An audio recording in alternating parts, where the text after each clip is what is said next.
Hello everybody, this is now Unit 3 of our short course, Teaching Engineering Ethics, where we're trying to explore together as best possible all of the different issues that fall under the idea of ethics and technology ethics and especially engineering ethics. Perhaps the term engineering ethics itself ought to be reconsidered a little. Maybe the right way to think about this would be ethics as it is taught to people who are preparing to be engineers, and the kinds of ethical concerns and the procedures that engineers should be attentive to. So with that in mind, we're going to begin with the traditional consideration of engineering codes of ethics.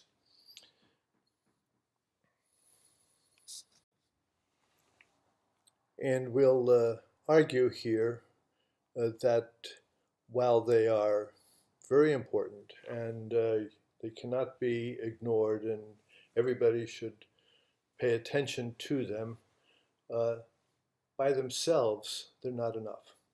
They're inadequate. They will not be helpful in so many situations. And for that reason, then, I think that the right way to teach ethics and the right way to develop kind of an appropriate ethical consciousness in engineers and to inculcate this in engineering students is to teach it in a case study approach manner. And there are several reasons to do this. Many of the case studies that are available, and there's lots of the case studies that have been compiled and are available, readily available. And in your resources information that goes along with this, I have sources for many of them that really bring out very, very clearly the kinds of ethical challenges that engineers face and make it very, very clear that the codes alone would not help you resolve these things in an appropriate or sufficient manner.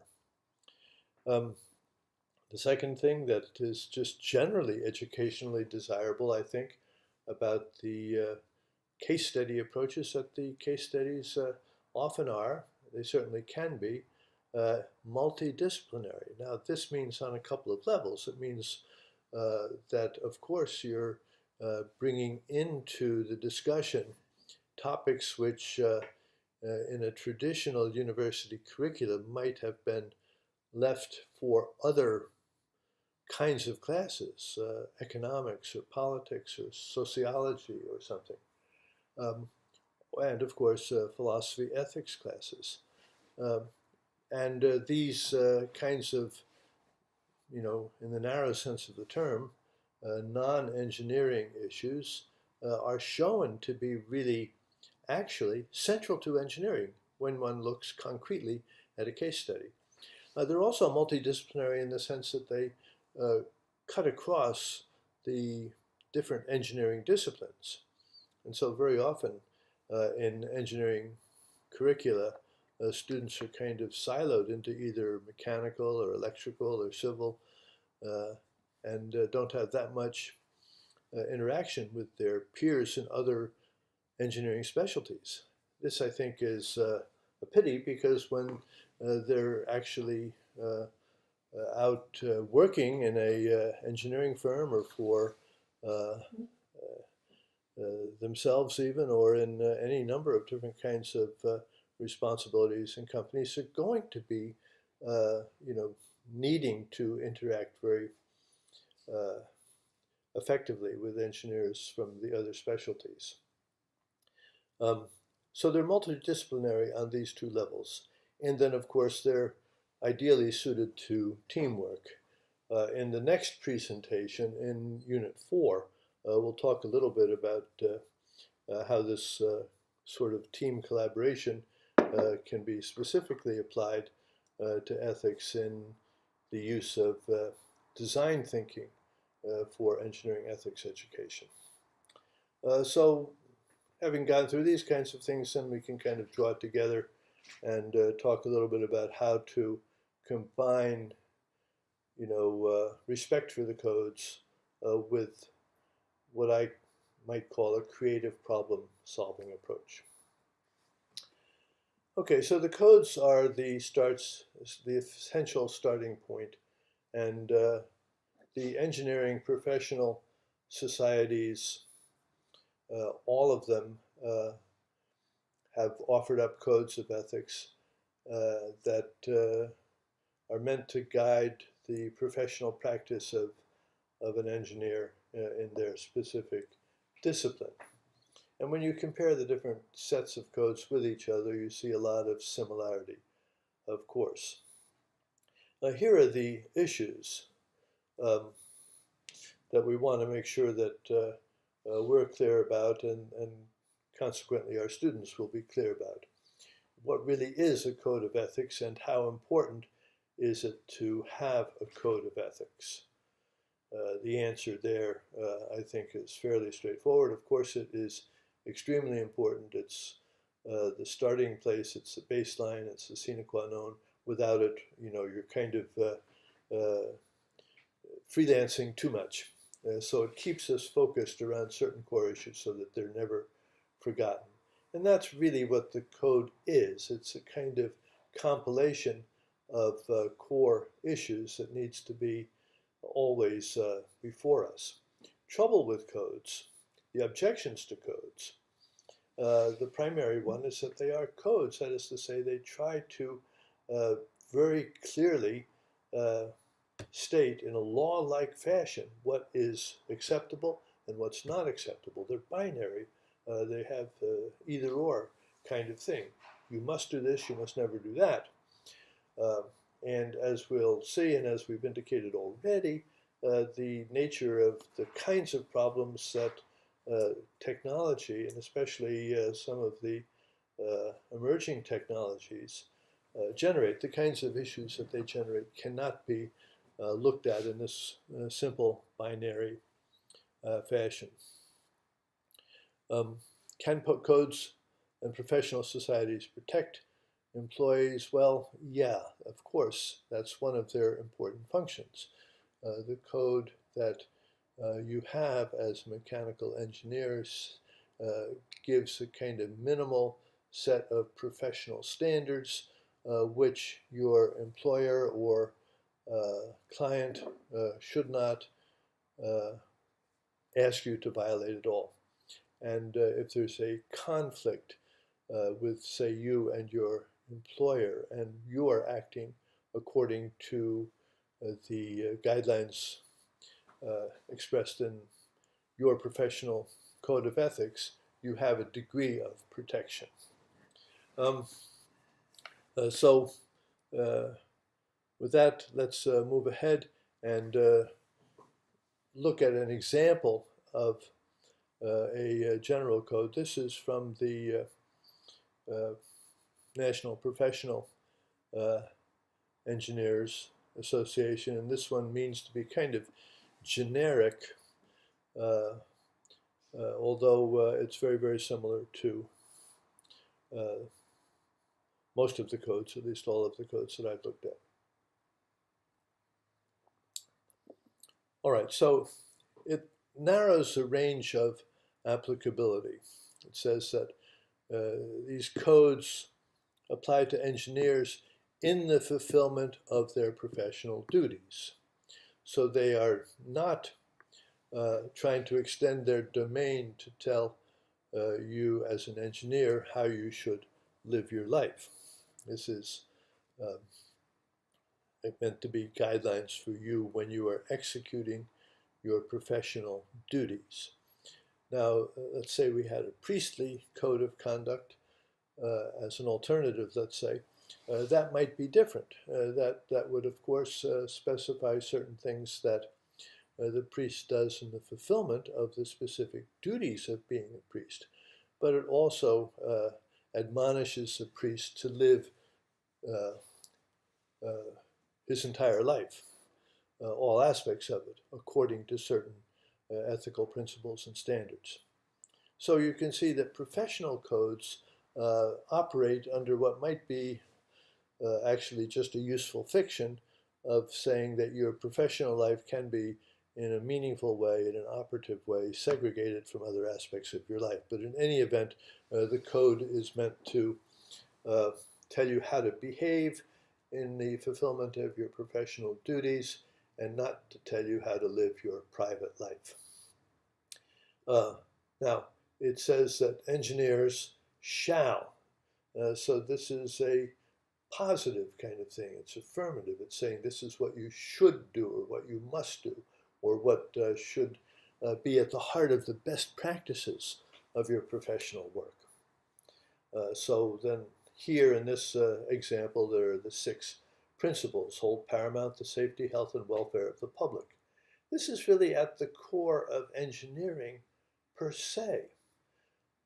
Engineers are trying to improve the well-being of people and the condition of the world, or the built world, which will be inherited by the future. So that's what engineering is about. And so point 1 is simply saying, as an engineer, remember what the reason, the purpose, the value of engineering is, and be true to that, which means you're not exploiting it for your own private benefit or purpose, and you're not doing something which will perhaps yield profit for one party at the expense of the public. Second, perform services only in areas of competence, where you're competent, so that you don't pretend that because you're an engineer that you can pass judgment on every other kind of branch of engineering. This is why I was indicating before that the codes encourage a kind of interdisciplinarity within engineering itself. I mean, it points out that as an electrical engineer, you can't, on your own, handle the sorts of things that are the proper, because of training and knowledge and experience, purview of the civil engineer. Therefore, since many projects actually will involve both types of engineering and require the expertise of both engineers, both types of engineers, or many types of engineers, the codes imply in this way the need to cooperate and collaborate across the engineering subspecialties, and thus they are encouraging, and in our educational preparation we should encourage multidisciplinary approaches to problems. When you speak publicly, remember that you're not just sort of voicing your opinion or your feeling. It says issue public statements only in an objective and truthful manner. Well, what objective means here is that from the standpoint of the engineering for which you are to a degree responsible, and which you understand, and about which you can speak authoritatively. So you don't say, well, I think the whole project is stupid, or I don't think it's worth going to the moon, or whatever you might actually feel in a public statement. So this is consistent with the bifurcation that the codes make between public and professional and duties, and the rest of your life, your private preferences. Act for each employer or client as faithful agents or trustees. Yes, but that doesn't mean blindly doing everything that they want you to do. A faithful agent is also one who has the integrity to do things only in a professional manner in accordance with the public good. Avoid deceptive acts, quite clear. Conduct themselves honorably, responsibly, ethically, and lawfully so as to enhance the honor, reputation, and usefulness of the profession. Very broad kind of catch-all clause. Many terms can be understood in different ways. To conduct yourself ethically as an instruction in a code of ethics possibly begs the question a bit.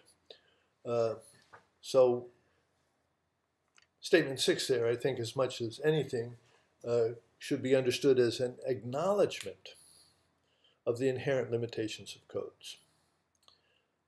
So the inherent limitations of codes doesn't mean you throw them out. By no means. You follow them as rigorously as possible, and that rigorous following of the codes means that you must, because of the inherent nature of the code, go beyond it and try to solve ethical issues in ways that draw upon levels of understanding and understanding of both the science and the engineering and the technology and the design, but also of the public need as much as possible. So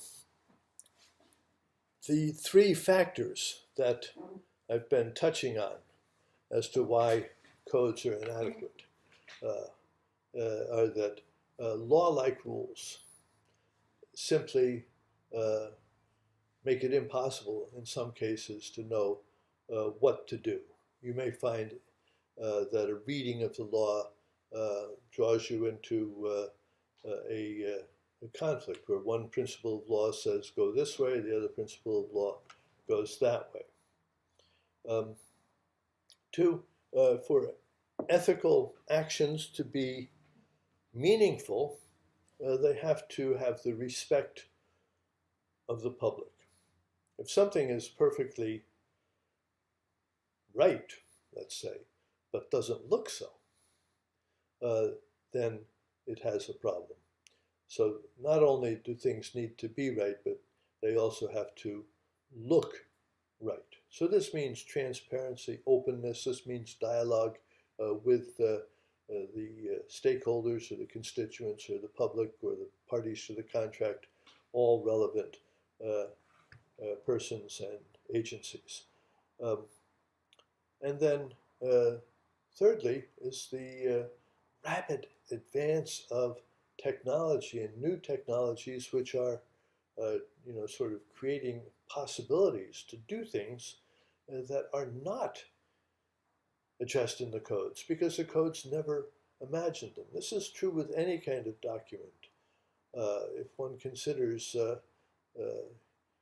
for example, the Constitution of the United States, in many cases,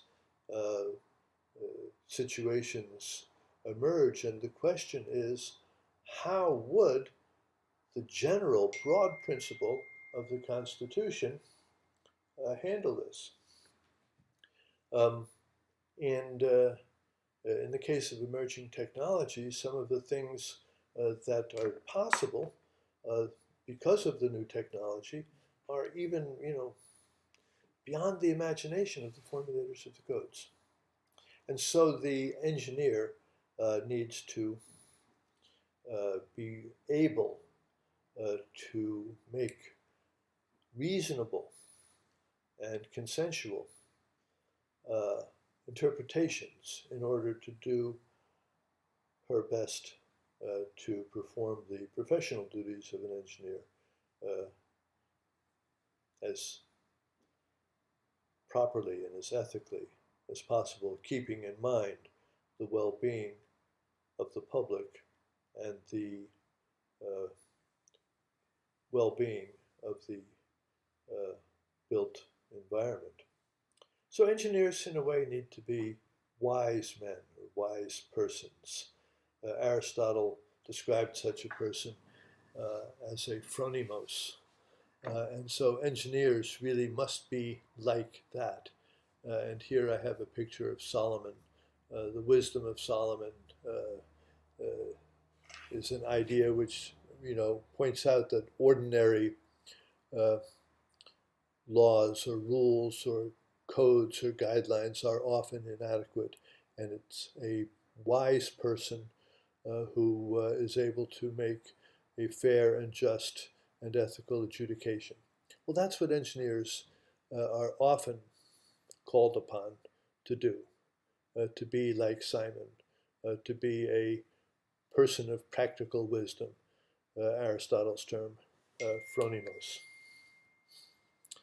So that's why teaching through a case study approach is perhaps the best, because the case study draws together so many divergent and competing issues and components into one complex event. And so what a case study does is allow you to try to unpack that event and perhaps unpack it in various ways, unpack it to reveal conflicts that might otherwise not be there, unpack it to ask, what should be the guiding principle on how to act in a situation like this, unpack it to say, well, on the surface, these two cases look very similar, but when we take them apart and examine them more carefully, we recognize that they're really very different in many, on many levels, and unpack it to show why simple compliance with regulations and codes may not reveal the kinds of underlying ethical challenges that are really there. So the case studies do reveal in any situation their inherent complexities. It's non-reductionistic.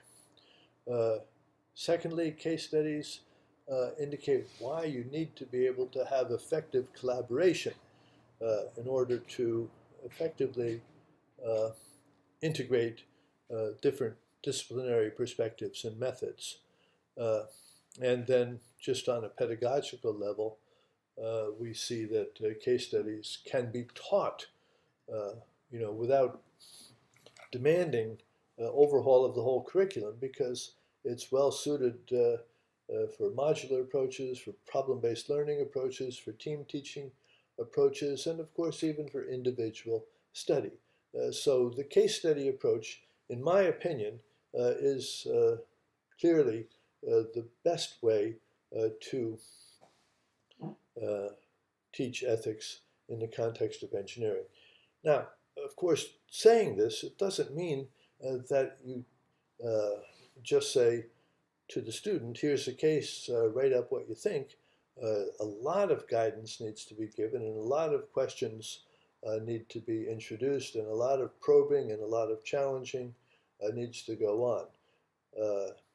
Only in that way does the richness of the problem inherent in most case studies come to the surface and be clear and unavoidable. And so that's why using it in the context of problem-based learning, for example, or some other pedagogical strategy where a lot of exchange and a lot of exploration and a lot of digging deeper is just the natural way to do it, is probably going to be the most effective. Now, there's all sorts of case studies. Here's just a very short list that I found someplace in the resources material accompanying these units. You will find links and introductions to lots and lots of case studies, and you can find them very easily yourself if you want to. But many of them have been exquisitely prepared by professional engineering associations. Some have been prepared by companies. Some of them are more sort of defensive about the role of a particular company. So you have to make some judgments, or ideally perhaps let the students make these judgments about what inherent bias might be built into the case study. Case studies are not neutral. Case studies have authors and represent a point of view. So at the same time that they are sort of packing together all of the complexities and nuances of an issue, they still represent an effort to try to organize things and make sense out of it.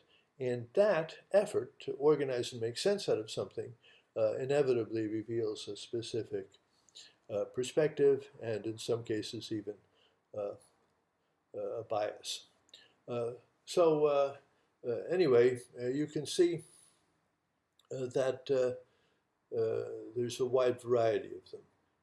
Looking at historical studies, text-based studies, some major disasters like Bhopal, 3 Mile Island, Chernobyl, potential disaster like the case of the Citicorp building, some more hypothetical, and so on. Given the course that you have or the context in which you're introducing this, you can pick case studies that match up with other themes in the course and match up with areas of technical understanding that you feel yourself quite comfortable with. And still, they will have the benefit of drawing everyone into serious and penetrating consideration of the ethics involved. So when you are assigning a case study as a project for a team of students, the instructor should identify which aspects of the case under consideration should be emphasized. And your reasons for doing this are mostly related to what it is that the course is about. So you keep students connected to the main themes of the course. Also, it makes sure that the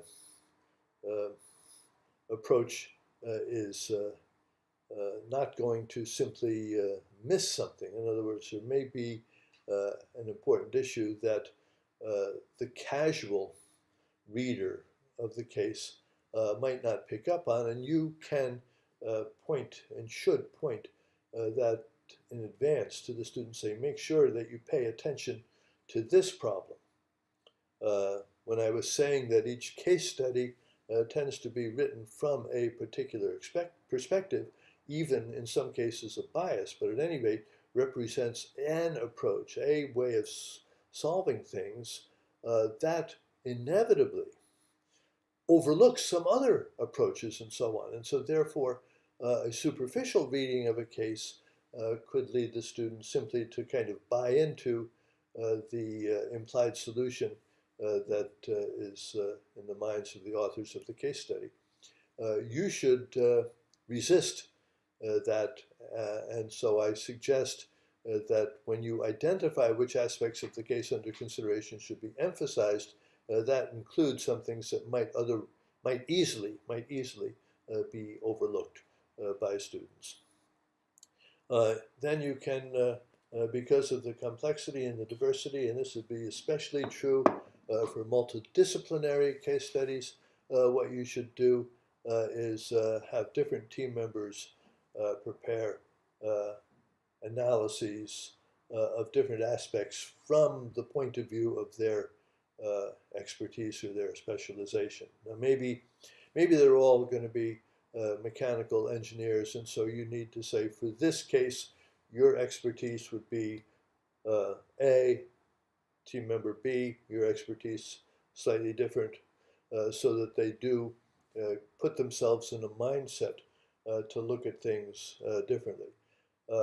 One of the important principles of ethics that was made by Kant, and which we mentioned, I think, in the first unit, is the idea that your own inclinations, even when they are very, very idealistically or ethically or morally or from some kind of sense of what's good and right and best. Uh, your own inclinations are often blinders, that keep you from seeing other things. And so asking students to look at something from a point of view that isn't so easily natural to them is a good thing for helping them take off these blinders and see things more fully. I suggest that students be required to go beyond uh, what is presented in the case study. Uh, do additional research.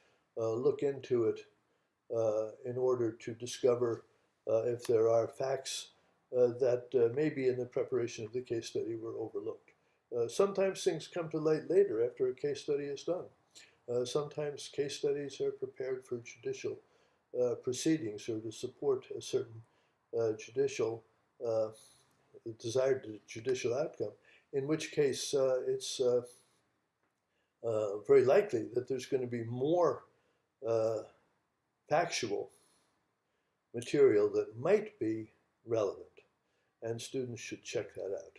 This is also, just a kind of good practice and due diligence. They should always not take one thing as though it were, the last word, to look into it independently and thoroughly and comparatively. And then finally, let's not make this an armchair exercise if we can. Let's make it hands-on.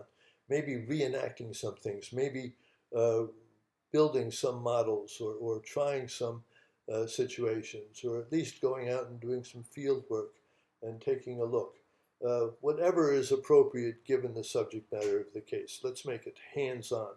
Ethics ought not to be, as I've tried to emphasize so far in every unit, and will continue to try to emphasize, ethics ought not to be this kind of, here I am floating up in the ideal point of view, understanding what's right and good and perfect and true. No, ethics is getting your hands dirty, getting into the mix of it, and looking at things as concretely as possible, and experiencing as much as possible the actual situation. So what you have to do is not forget the codes when you are examining case studies. The critical assessment of a case study might begin with trying to map it against the relevant code, or maybe more than one code. Maybe you need code for computer engineers and the code for civil engineers both, because they're appropriate. Sometimes you find cases where equipment design factors play into cases of hospital medical ethics challenges. A machine has malfunctioned, a scan has not revealed something, and so you have, what are the responsibilities of the designers of the device? What are the responsibilities of the physician who's using those devices, even though the physician wasn't trained in the operation of machines?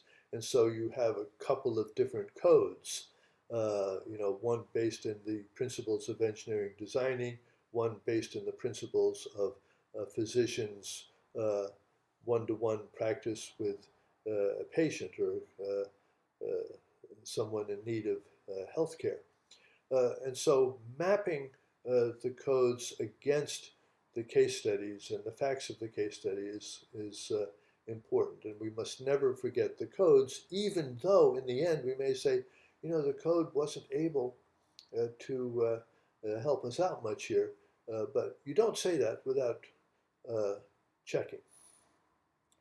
So ideally, what the case study approach will do for the student is concretize principles which are embedded in the codes, and often in a way that goes beyond the specific linguistic formulation of those principles that you find in the codes. So the codes can come alive and be more meaningful, and maybe be something that students can internalize in a way that will guide them in their practice as engineers. All right, let's take a look at this. 911 emergency, what are you reporting? I'm sorry, your cell phone's cutting out. We're going north 125. And our accelerator stuck. I'm sorry? Our accelerator stuck. We're on 125 and we're late. Okay, northbound 125, where are you passing? We are passing, where are we passing? We're going to 120 Mission Gorge. We're in trouble. There's no break. Okay. We're freeway half mile. Okay, and you don't have the ability to, like, turn the vehicle off or anything? We're approaching the intersection. Okay. We're approaching the intersection. Hold on. Pray. Okay. A few months before the crash, in Toyota headquarters, two managers, Akira Takahashi and Hachiro Nakamura, are conversing about pending lawsuits. Another one. Again. That's the fourth one this year. If we lose any of those lawsuits, we'll have to pay millions. Our jobs are on the line.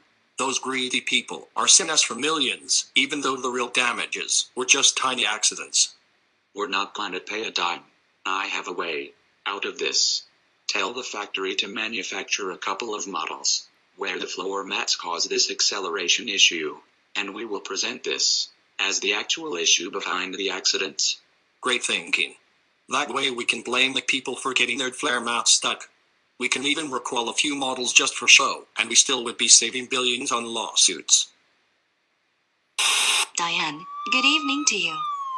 We have just learned tonight from the police officers on scene that the passengers in the Lexus were Mr. Sailor, an off-duty California Highway Patrol officer, his wife, Cleo, and their daughter Mahila, as well as his brother-in-law Chris Lastrella. We also learned something else.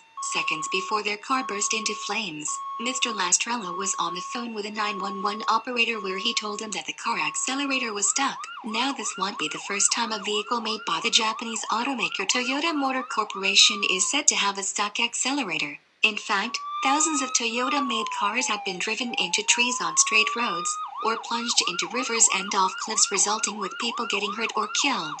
We haven't heard anything yet from Toyota on this matter. However, I, as well as other reporters from other news networks, have received an anonymous email containing internal memos from within the Toyota Corporation. These memos are proof of the managers and the executives misstating facts and withholding information from the public. They've cleverly deceived the courts into thinking that the problem is mechanical when they knew the real reason for the sudden acceleration in their cars is electronic problems. Reporting from scene and keeping you updated, Nancy Lawrence. Right after the accident, Jim Lentz, the CEO of Toyota Motor Sales, tries to explain some justifications during a press release. We are confident that no problems exist in our electronic throttle systems in our vehicles, and that we have done extensive testing on this system, and we have never found a malfunction that caused an intended acceleration.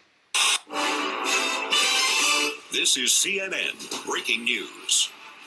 Following the recent events related to the accident caused by Toyota's unintended acceleration, and after last week's press release of Toyota's CEO, Takeshi Yamada, Executive Vice President and Chief Engineer, said in his prepared statement submitted to the Senate Energy, Commerce, and Transportation Committee, I want to be absolutely clear, as a result of our extensive testing, we do not believe sudden unintended acceleration because of a defect in our ETCS has ever happened. We have testing data that confirms its reliability for all the markets in which we trade worldwide. In fact, there was not a single case where we could identify that the ETC defect was the cause of the unwanted or unintended acceleration. Meanwhile, a few days later, senior Toyota electronics engineer, Takashi Ogawa, in contrast to what was previously declared, stated after being questioned by House investigators the tests cannot affirm that UA cannot occur, It may be hard to understand, but there is no particular or special testing that would directly prove that there is no unintended acceleration. Instead, the engineers demonstrate UA prevention by cobbling together proof through testing under all conceivable conditions, and to confirm it is correctly realized as a design. Within Toyota's quarters right after the accident was reported, the translator of Toyota's confidential documents, Miss Betsy Benjaminson, is on the phone with the engineer, Mr. Yoshi Ono, who is anonymously providing information about the electronic system issues. This would not be the first conversation they had. They already talked about the issues and the engineer helped clarify some details about the documents she had. Hello, Mr. Ono. I'm assuming you heard of the leak. Yes. Yes I have. Well, I would like to thank you, if... Miss Benjaminson, it wasn't me. I did not release any information to be thanked. Look, Miss Benjaminson, I know that mistakes were made in the design, but this wasn't meant to happen. We couldn't foresee this happening. You must understand that we never intended to harm anyone. That's exactly what I've called to talk about. Toyota has insisted that there are no issues with the electronic system and that they haven't informed the public about the danger this might cause. I mean, a Tundra accelerating on its own and smashing a garage door could hardly be explained by mechanical problems. But that didn't cost any lives. Mr. Ono, today, just a few hours ago, unintended acceleration strikes again, killing 4 people in California. We can't hold on to our silence anymore. I can't have all this on my conscience. Neither can I, but what can we do? I've tried to get the management to make the right decision, but they don't seem to acknowledge what kind of harm this is causing. With all due respect, but is that it? Is that the farthest you're prepared to take it? 4 people died today. No. A family died today. Because of this, there must be something we can do. I was thinking about going public. Mr. Ono, please listen. There couldn't be a better time to do so. We can send the reporters an anonymous email to explain what's really going on. But my job. If we get caught, I'll lose my job. Hell, if Toyota sued independent experts who claim that unintended acceleration is caused by malfunctions of the electronics system, what would they do to me? Ms. Benjaminson nodded. She knows that Mr. Ono is right and that her plans will endanger their reputations and careers. But what about other people's lives? As she was about to politely end the phone call to give Mr. Ono time to think about her suggestion, Mr. Ono seized a pause. You know what?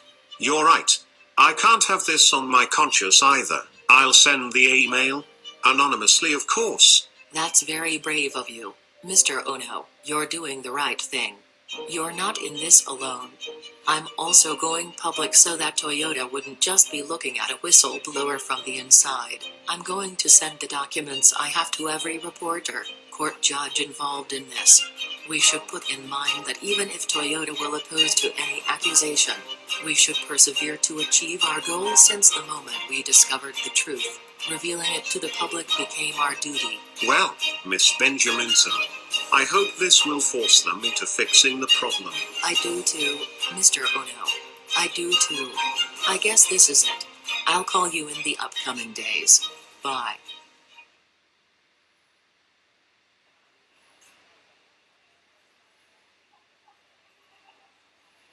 Ready? 3, 2, 1, go. Diane, good morning to you. We have just learned that Toyota settled a UA class action lawsuit for $1.3 billion and admitted wrongdoing. In fact, after hundreds of accidents, some of which involved death of mothers, fathers, brothers, sisters, children and entire families, the company decided to acknowledge its responsibility towards those sacrificed lives. It is now implicitly declaring that all previous press releases, testimonies, statements from executives were manipulations and falsified facts, misleading stakeholders and the public. Toyota therefore has to bear the consequences of the sloppiness of some engineers, the carelessness of some managers, and most importantly the valuation of the human life in terms of currency, as executives prefer to avoid any trouble accompanying the revelation of the truth by assigning false reasons to the incidents that occurred, and hence neglected the right of people to be fully informed about the products they might be willing to buy. Now, I hope this was a lesson to Toyota and to all other companies. Reporting life and keeping you updated, Nancy Lawrence. Back to you, Diane.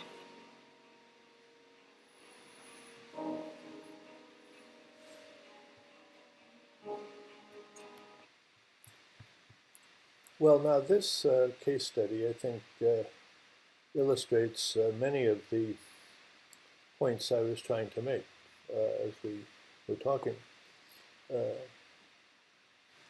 Of course, it's clear that this is from a certain point of view and very strongly suggesting what the ethically right answer is. And while most of us may agree with what the point of view is, it nevertheless, in the teaching of ethics, is something that must be rigorously examined. Two, it's a very, very complex and rich case. It unfolded over time, and it has many assertions in there that should be researched for factual accuracy. The students, because it was such a prominent case, so well known, and so talked about and covered by the media as well as by specialized reports dealing with ethics and technical issues and so on. It's just an ideal one for students to research, and they will have success finding things without spending too much time or stressing the resources available to them. The case study here, because it shows a kind of debate a little bit in the way it's presented, also exemplifies how ethical issues should be taught and considered through discussion, debate, deliberation, and the like.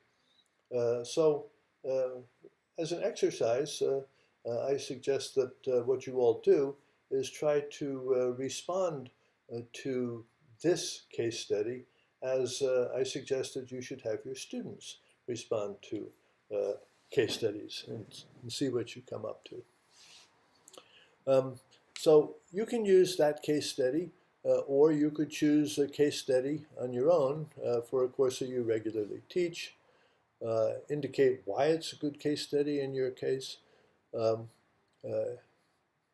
Give assignments to the students. I'm assuming that in most cases you would want to do it as a kind of team project, and so divide them up and post it up on the forum. I think it's fine if you also use the Toyota case study for this. If you think it's appropriate for your course, then say why it would be appropriate for your course. But if it's too far afield from the subject matters that you have, then you should choose another one. Okay, that's it for this unit, and see you next time.